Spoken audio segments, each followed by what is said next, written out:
I don't want my enemies to become my friends. I want my enemies to go to jail, rot there forever until they disappear. I don't want them to become my friends. I don't want to sit behind the same table with them at all, like drink coffee. And what kind of fuckery is that? Trump is not neutral. Trump supports Russia. When Trump says so many men are dying, he's crying over Russian soldiers. Like Zelensky is doing the killing. You're killing my friend's soldiers. He would care about Ukraine. He would talk about civilians. Civilians are dying. Do you think Putin pushed Trump toward this to fracture NATO from the inside? And if NATO fractures, the US and Europe drift apart, what kind of world are we actually heading into?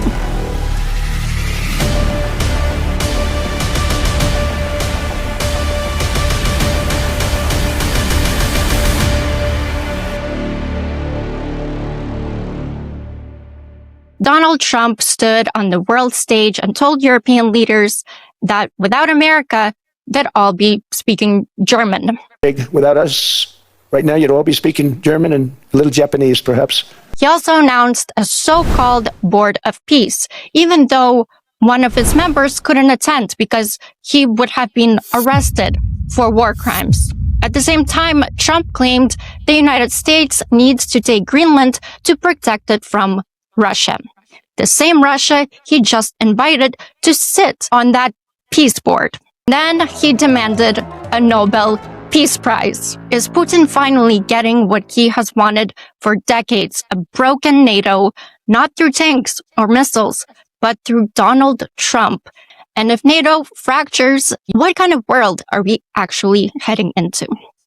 I'm Slavie, and this is SlavaCast on Channel Yarchenko, and today I'm joined by someone who understands war, Operator Starsky. Starsky, thank you so much for being here. Hello, Slavie. Hello, our dear viewers. I'm privileged to be here on your stream. Starsky, give us the only facts of who you are and what you do.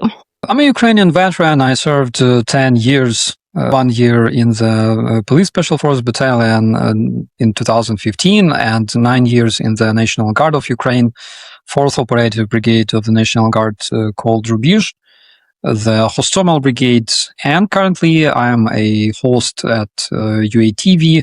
I run my YouTube channel and enjoy speaking to our amazing community from around the world.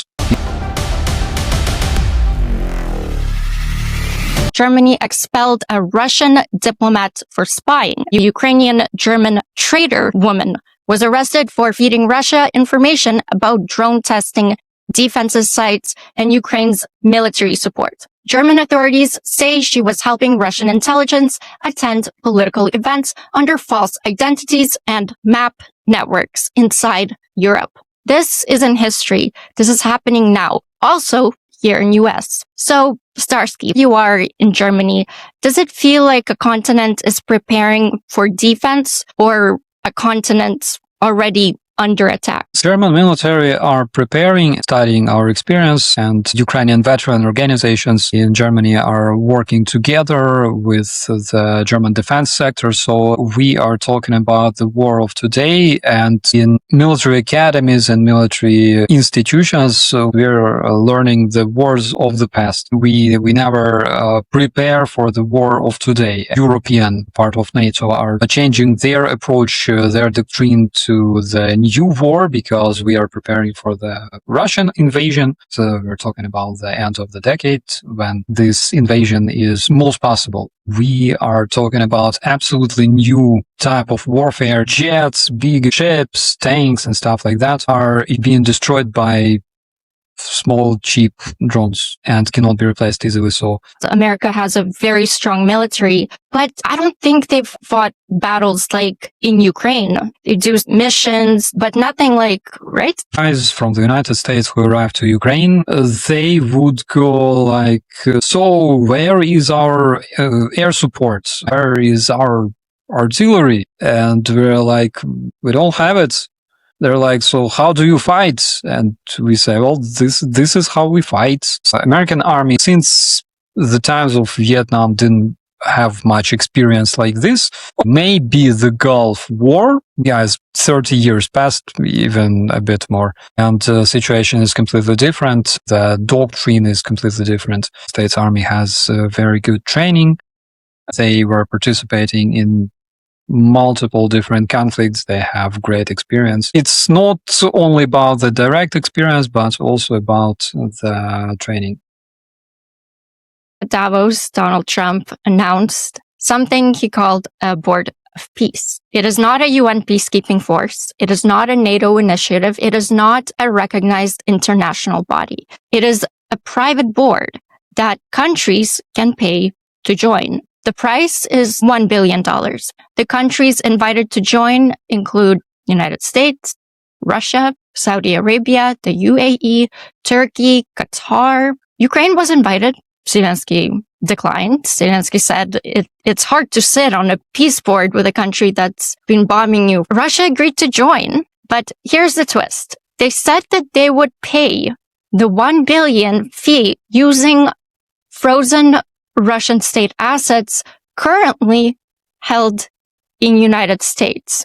Putin only gets his seat at Trump's peace board if Trump unfreezes Russian money, which it belongs to Ukraine really as reparations for rebuilding. It's not a real international governing body. It is a paid-to-pay diplomatic club with no legal authority, no enforcement power. It looks more like a real estate boardroom pretending to be geopolitics. Starsky, do you think that Trump may be copying some kind of type of alliance? I think he misses his golf club. He wants a golf club where he can play golf with like Xi Jinping or like Putin or Lukashenko. I'm not sure if Lukashenko can play golf. Basically, the club of wealthy and powerful people in Trump's imagination. I think so. There's a lot of countries that declined. Serious leaders don't want to see themselves sitting behind the same table with freaking Lukashenko. Lukashenko is non grata in the whole world, alright? Nobody wants to see his freaking face because he's a dictator. Then Putin, internationally wanted war criminal. Let's imagine the day when Putin is tried.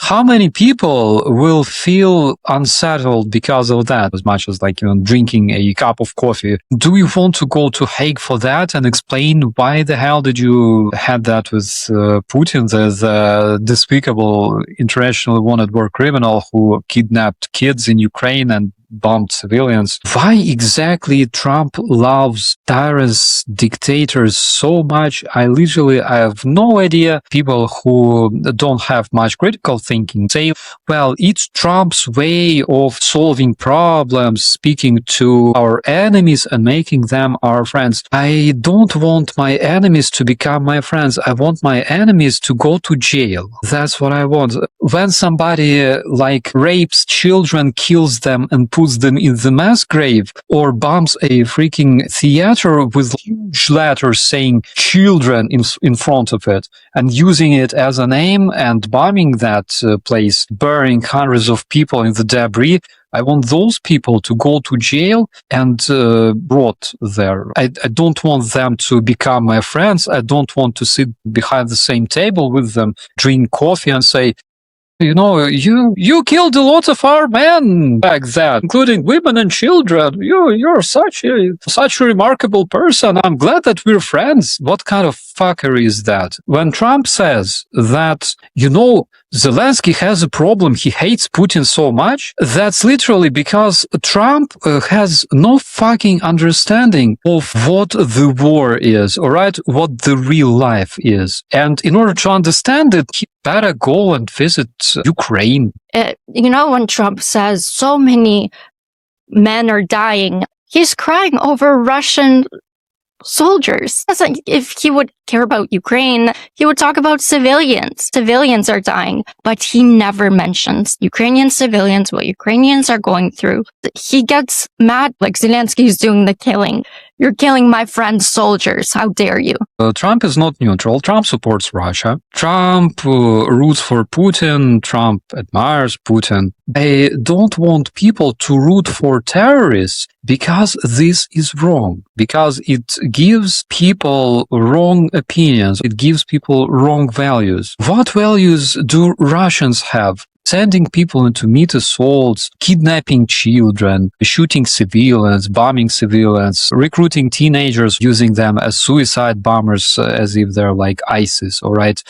Like those are Russian values. Ask yourself, do you really want Russian values? We have amazing values in Europe, in United States. Those are values that actually made our countries great. And those are values that Russians are freaking hate because they live their whole lives in sheds and because they're poor and they will die poor and they will never have proper life. They hate you for that and they want you miserable. They want to see your demise. That's literally Russian mentality. Being freaking mad at world for living your whole life in shed, electing the same assholes over and over again because you don't want to think, you don't want to be responsible for your life, your freedom, your welfare. You want some kind of tsar to do that for you and send you into the meat grinder on top of donkey, all right? And then you are just killed by a tiny, cheap, but highly advanced Ukrainian drone and you become a fertilizer. That is not proper values, my friends. It sucks big time. French and Ukrainian intelligence ran a sting operation designed to test whether sensitive information shared with Washington would be passed to Moscow. False classified material was deliberately given to U.S. officials, and that information was then sent to Kremlin. The goal was to confirm whether Russia was receiving intelligence through American channels, and they were. After the leak was confirmed, European governments began restricting what intelligence they share with the United States. In other words, America is now being treated as a potential security risk by its own allies. So if U.S. allies feel they need to test whether Washington leaks to Putin, what does that say about how broken this alliance is? So Trump's first steps, as soon as he became a president, he decreased or limited the amount of active cyber operations. We're talking the cyber countermeasures in the CIA and other agencies. Why was it done? I have literally no idea. United States, they are our allies. Their security is our security. Their security breach is our security breach. But on the other hand, I believe that American people should be even more concerned than me.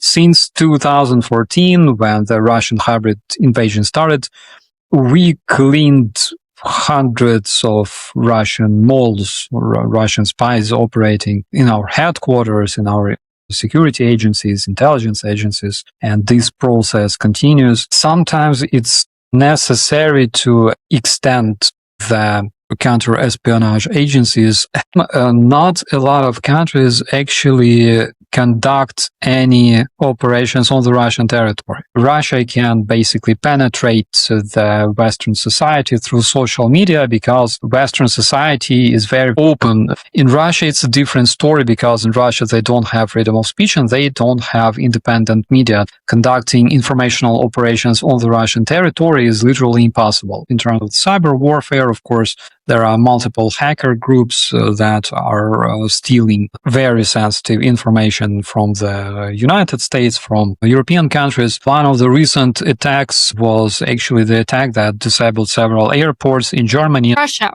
obviously. Of course, but who does the same on the Russian territory, all right, except Ukraine?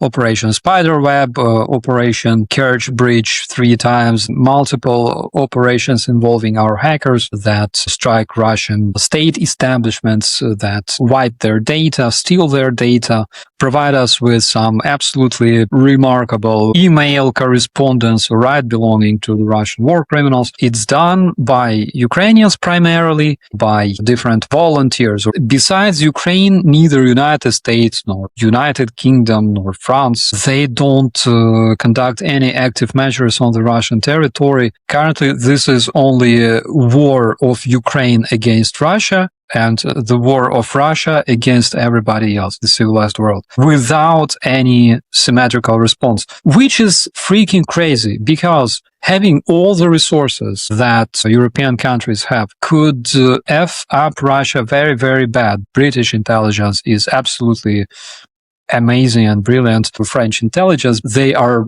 some of the best. Given this command to F Russia up from the inside using their secret services, Russia would burn tomorrow. Ukraine is among the few countries that is conducting those active measures on the Russian territory. It works both ways. There are Russian FSB spies that recruit Ukrainian teenagers as suicide bombers. They're detonated remotely. Russia operates like ISIS. Same situation on the European territory. Drones flying over the airport. They are increasing. There are several spy networks exposed. Germany, Switzerland, involving Germans and Russians and Ukrainians. They were ordered to send like bombs to Ukraine. The same tactic works against Russians because it works both ways. Not only there are ideologically, let's say, conscious people on the Russian territory who also help Ukrainians, but also quite a few people who love their motherland so much so they can easily sell it for like $200. When Trump threatened Denmark over Greenland, this didn't stay just symbolic. It turned into economic warfare between the US and Europe. Trump announced tariffs and trade penalties on European goods. The EU prepared retaliatory measures of their own. And this is a trade war between allies. May I remind you, allies. When the US and Europe slap tariffs on each other, we pay for it, Americans. Higher prices, higher inflation, higher cost for cars, tech, energy, and food. And Europe is one of America's biggest trading partners.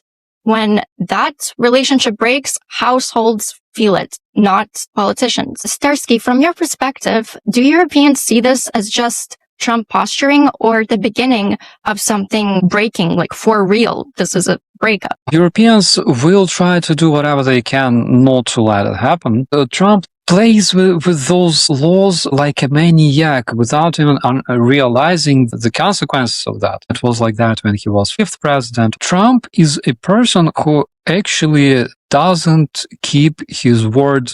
Let's start with this. I talked to Professor Gerdes and he told me, which I realized he's right.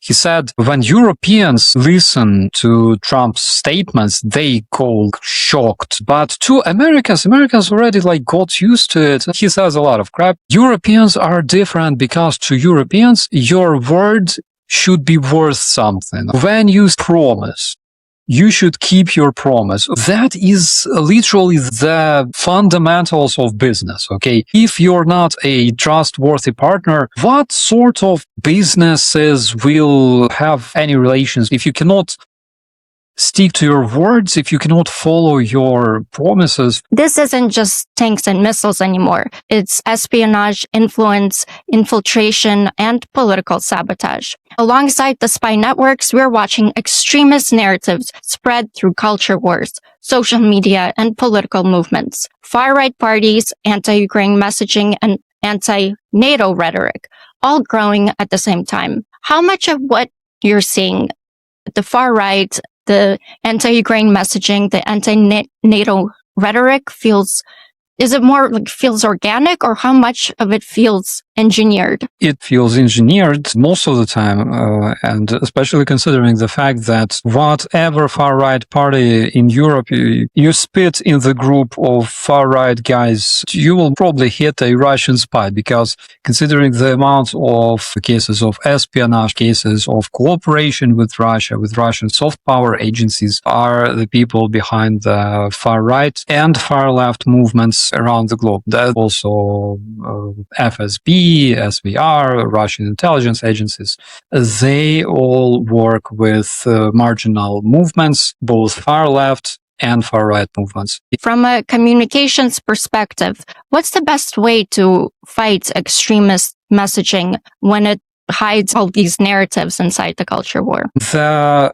paid propagandists, all those talking heads from social media or from the YouTube, the only reason they promote the pro-Russian narratives is because of money, because they're paid. The more deep strikes Ukraine is conducting against Russian oil refineries, against Russian oil industries, the less money Russia paid to the propagandists. They have to stretch those finances.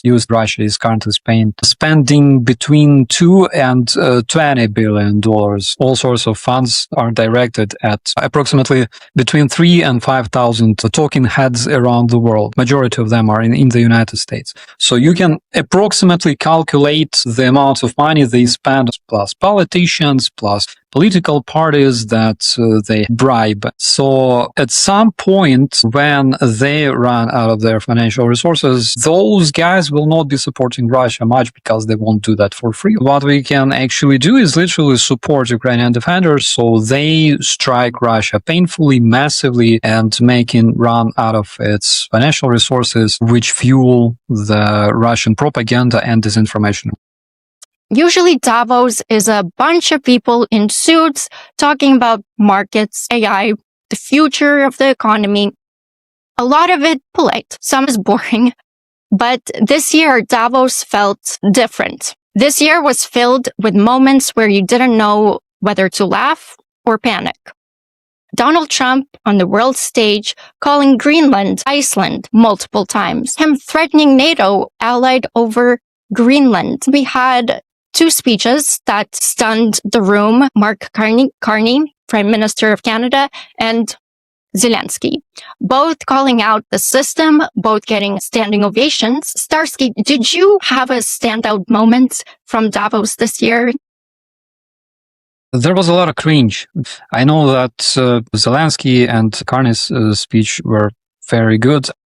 Davos is good for making statements when we understand that we have some sort of unity, some sort of mutual vision of the situation. Of course, it's very, very good and it's inspiring, but we have what we have on this one. That I would not call it inspiring. That is actually very, very cringy. It won't demoralize me, but it's very, very close to that. Like Circus, just surreal.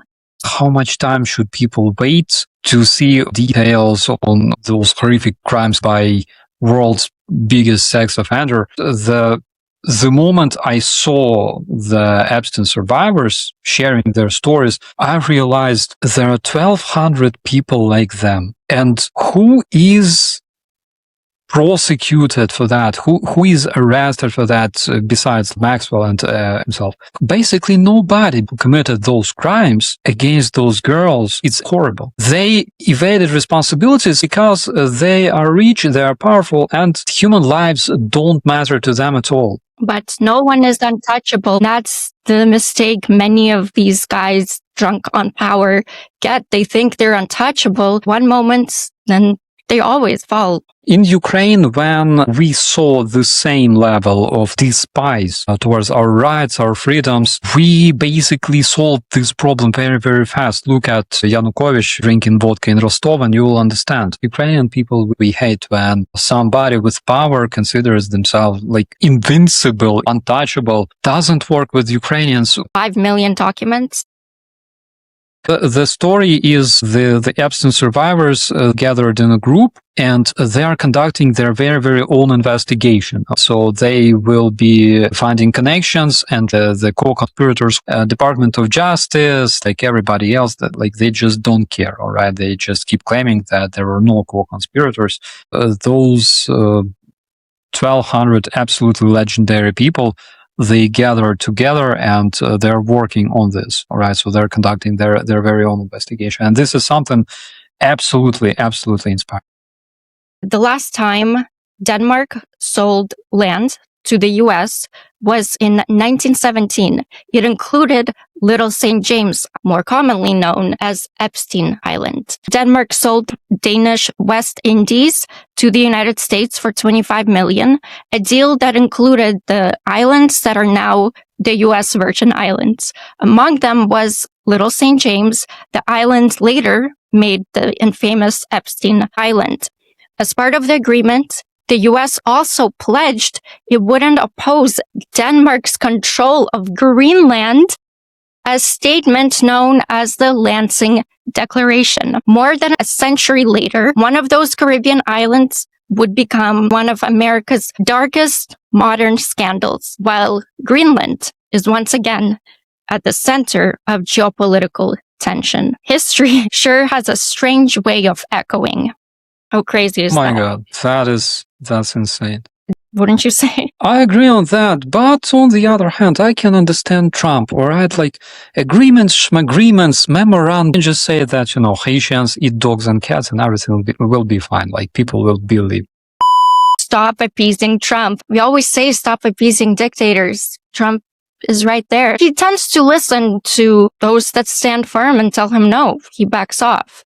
In case of Trump, it's necessary to escalate in order to de-escalate, because Denmark said, we will not let you just annex Greenland, or people of Greenland said that we don't want to be Americans.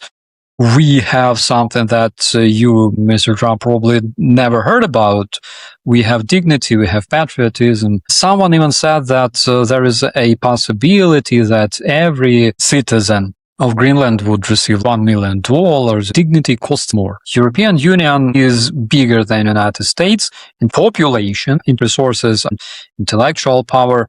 European leaders said, no, you will not, because there will be consequences if you invade, if you attack our NATO ally. Nothing personal, okay? I will baguette your Yeah, the tyrants who often threaten using those nuclear weapons, they don't want to die themselves. They don't start the wars because they want to die. They start the wars because they're 100% sure that they can reach success. Such things will not bring any benefit to Trump, aside of very, very big pain in the ass. Just like, invasion of Ukraine didn't bring much thriving, welfare to the terrorist federation, aside of like a bunch of stolen Ukrainian toilets. I don't think that they gained much. So is there any real security concern, like Russian fleets, Arctic routes, or was Greenland about power, leverage, and resources?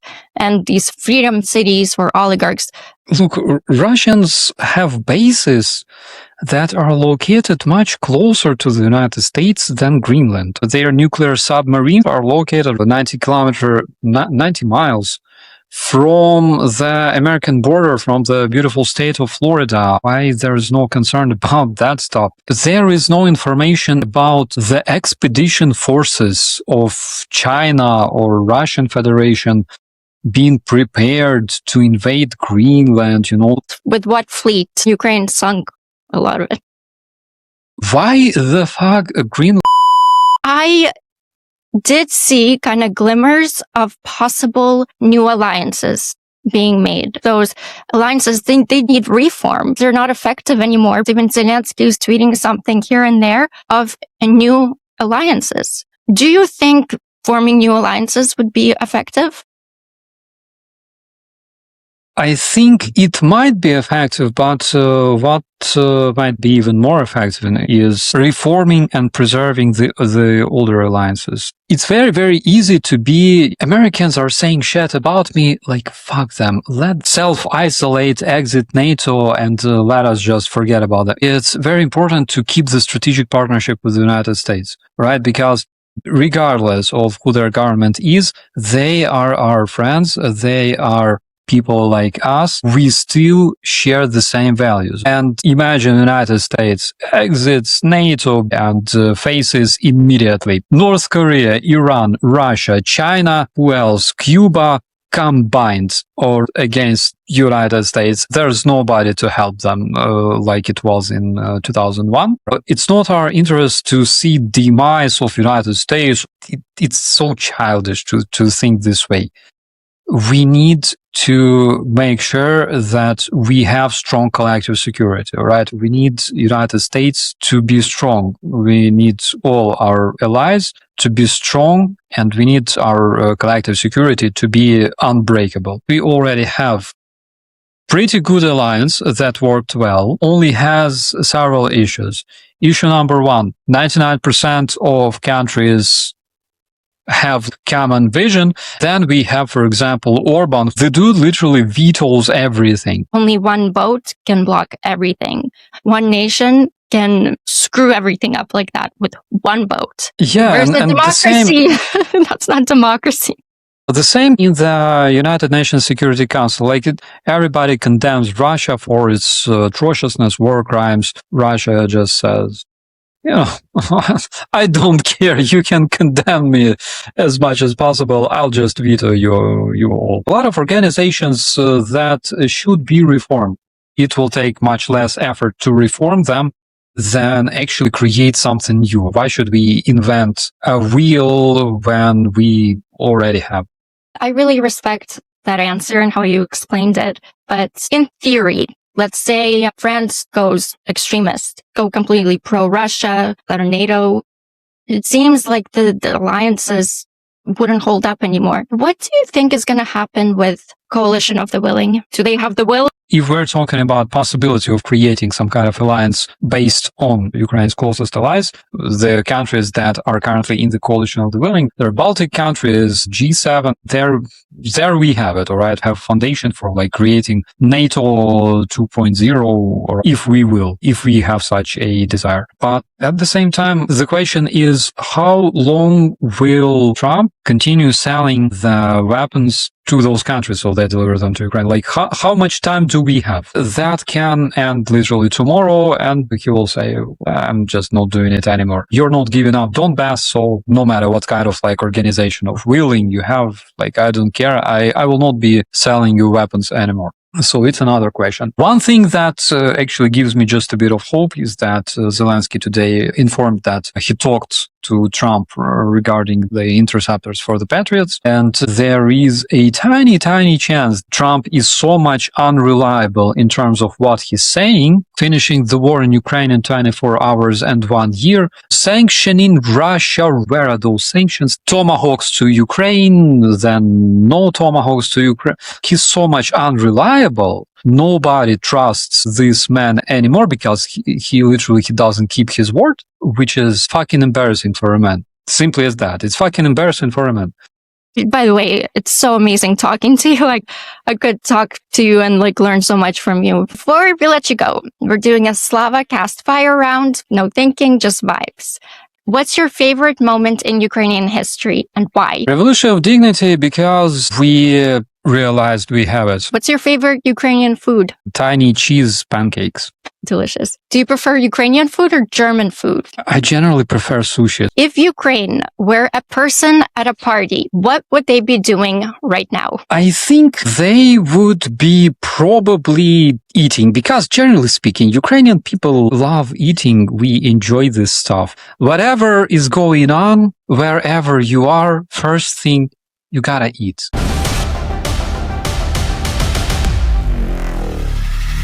Starsky, thank you so much for being here. Can you tell everyone where they can find you? People, my dear friends and family there in the chat, you can always find me on YouTube, on the Substack, in Instagram, and on Blue Sky. Jesus. When can people watch you on UATV? So on UATV, in most cases, they can see the Frontline Focus, our weekly review. Every Monday, every Friday, we have Weapons of War, where we talk about the latest tech, innovations, things about tactics, combat medicine, everything war-related. And twice a month, we have Bravehearts on Thursday, but this time might shift just a bit. All right. Awesome. I'd like to thank my rockstar mods to keep the space powerful and sane. Broadcast Cat, SSW Custom Sewing, Salt of the Red Earth, and YOLO Swaggins. Make sure that you guys are subscribed,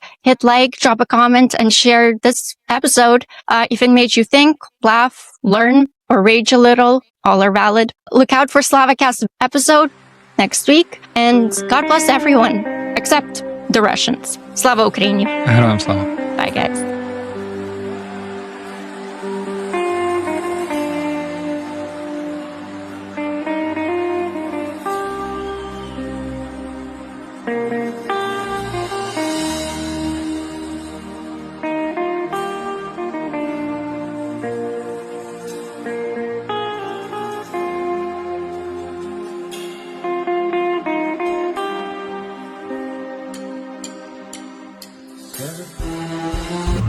Батько наш Бандера,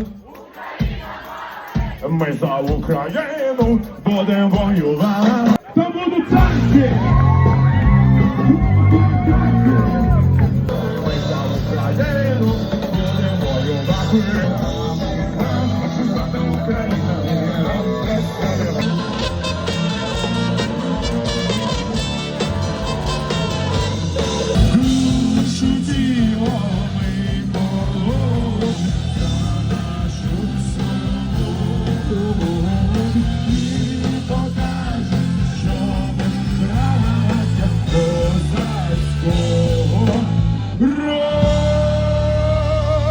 Слава Україні! Слава!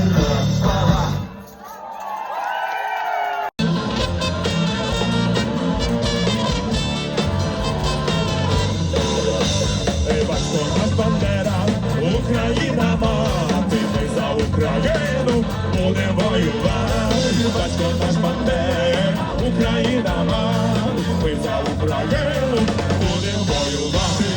Ой, о, лузі, лузі, червона калина, хлопця проважала, на війну дівчина. Ой, лузі, лузі, червона калина, хлопця проважала, на війну дівчина.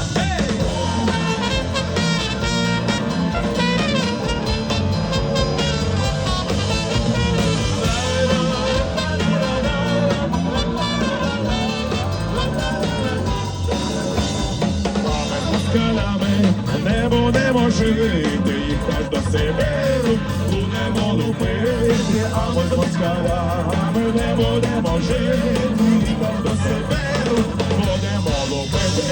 Москалі тікали, аж платі губили, а наші за ними постріли били. Москалі тікали, аж платі губили, а наші за ними постріли били.